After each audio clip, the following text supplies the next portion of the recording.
Welcome to This Explainer. Today, we're diving into a pretty startling reality. The most devastating betrayals you'll ever face, they don't come from your enemies on the battlefield. No, they come from the friends sitting right there at your dinner table. The people you laugh with, share your deepest fears with, and literally hand the keys to your life to.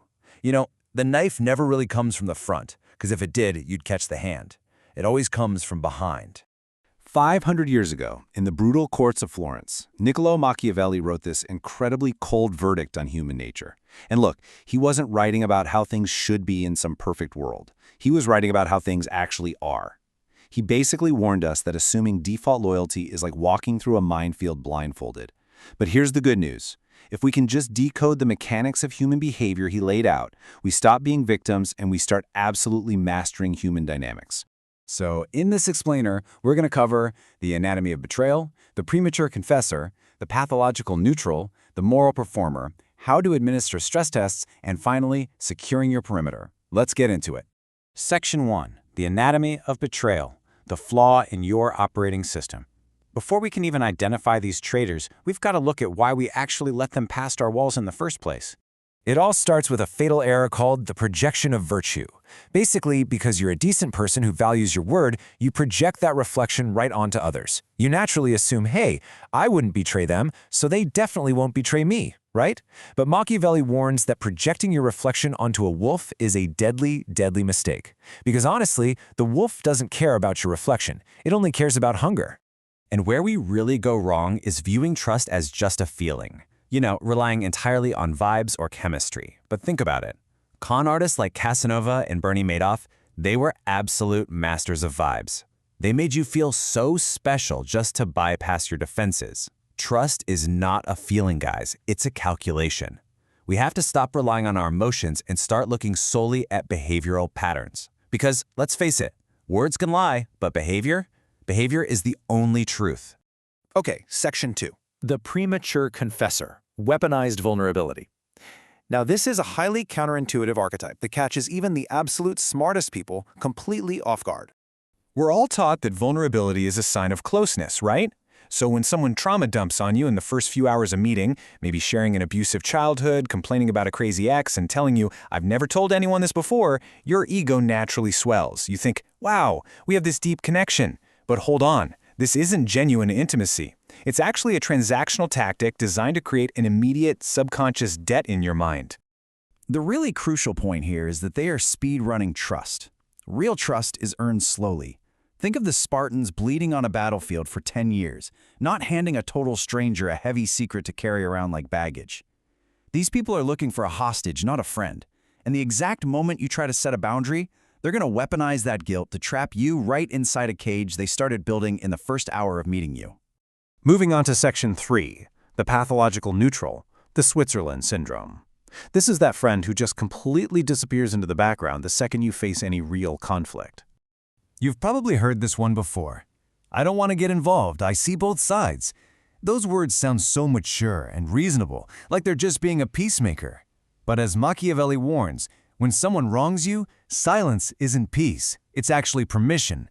By refusing to condemn the disrespect, they are by default choosing to completely validate that disrespect.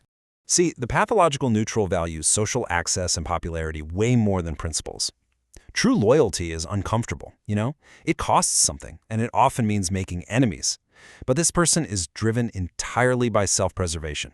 Dante Alighieri famously reserved the absolute hottest places in hell for those who preserve their neutrality in times of moral crisis. Bottom line, you simply cannot build a solid foundation on someone who's standing on shifting sand.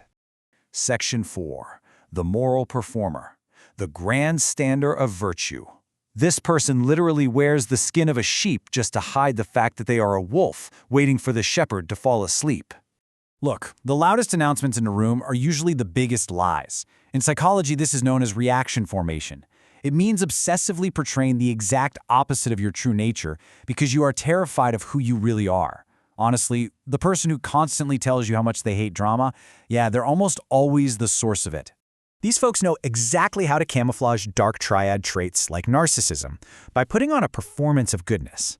They'll post about social justice 20 times a day just to position themselves as the conscience of the entire group. But remember, true integrity is silent. It's demonstrated in action, not in daily press releases. If someone is constantly broadcasting their morality, they're selling you something, and you really need to check your wallet. They want you trusting their words so you stop looking at what their hands are doing. Now you might be sitting there asking yourself, why didn't I see this before? Well, it basically comes down to a psychological glitch called normalcy bias. We assume that just because someone hasn't stabbed us yet, they never will. The human ego hates admitting it was wrong way more than it hates being betrayed, so we end up gaslighting ourselves. We make excuses for the confessor, the neutral, and the performer just to keep the peace. Which brings us to Section 5, administering stress tests, moving from observation to action, because suspicion just isn't enough. Just like an engineer driving a heavy truck over a bridge to test its integrity, you have to drive a heavy truck over your relationships to see if they crack. So here's exactly how to force those masks to fall off. For the premature confessor, use the no test. A healthy person totally respects a boundary, but a manipulator, they'll panic, get angry, or weaponize guilt against you. For the pathological neutral, try the public defense test. Force them to take a public stance. If they check the herd before they check their conscience, they are not a real ally. And finally, for the moral performer, cut the fuel line of validation. Just stop praising them. You'll quickly see the rage behind the smile as they either escalate things or start subtly devaluing you. Finally, Section 6, securing your perimeter, the cold truth of adulthood. Because once the masks fall and you actually see the truth, you might feel this intense urge to scream and burn everything down. But Machiavelli strictly warns against useless anger. Whatever you do, do not give them a microphone to spin a crazy story and make you look like the bad guy. Instead, you're going to employ the fade technique. A master doesn't announce their departure. You simply become boring and busy. You slowly withdraw your energy, and you disappear without any sort of grand announcement. Let the confessor find a new ear, let the neutral find a new shield, and let the performer find a new audience. Just silently remove the dead weight to protect your kingdom.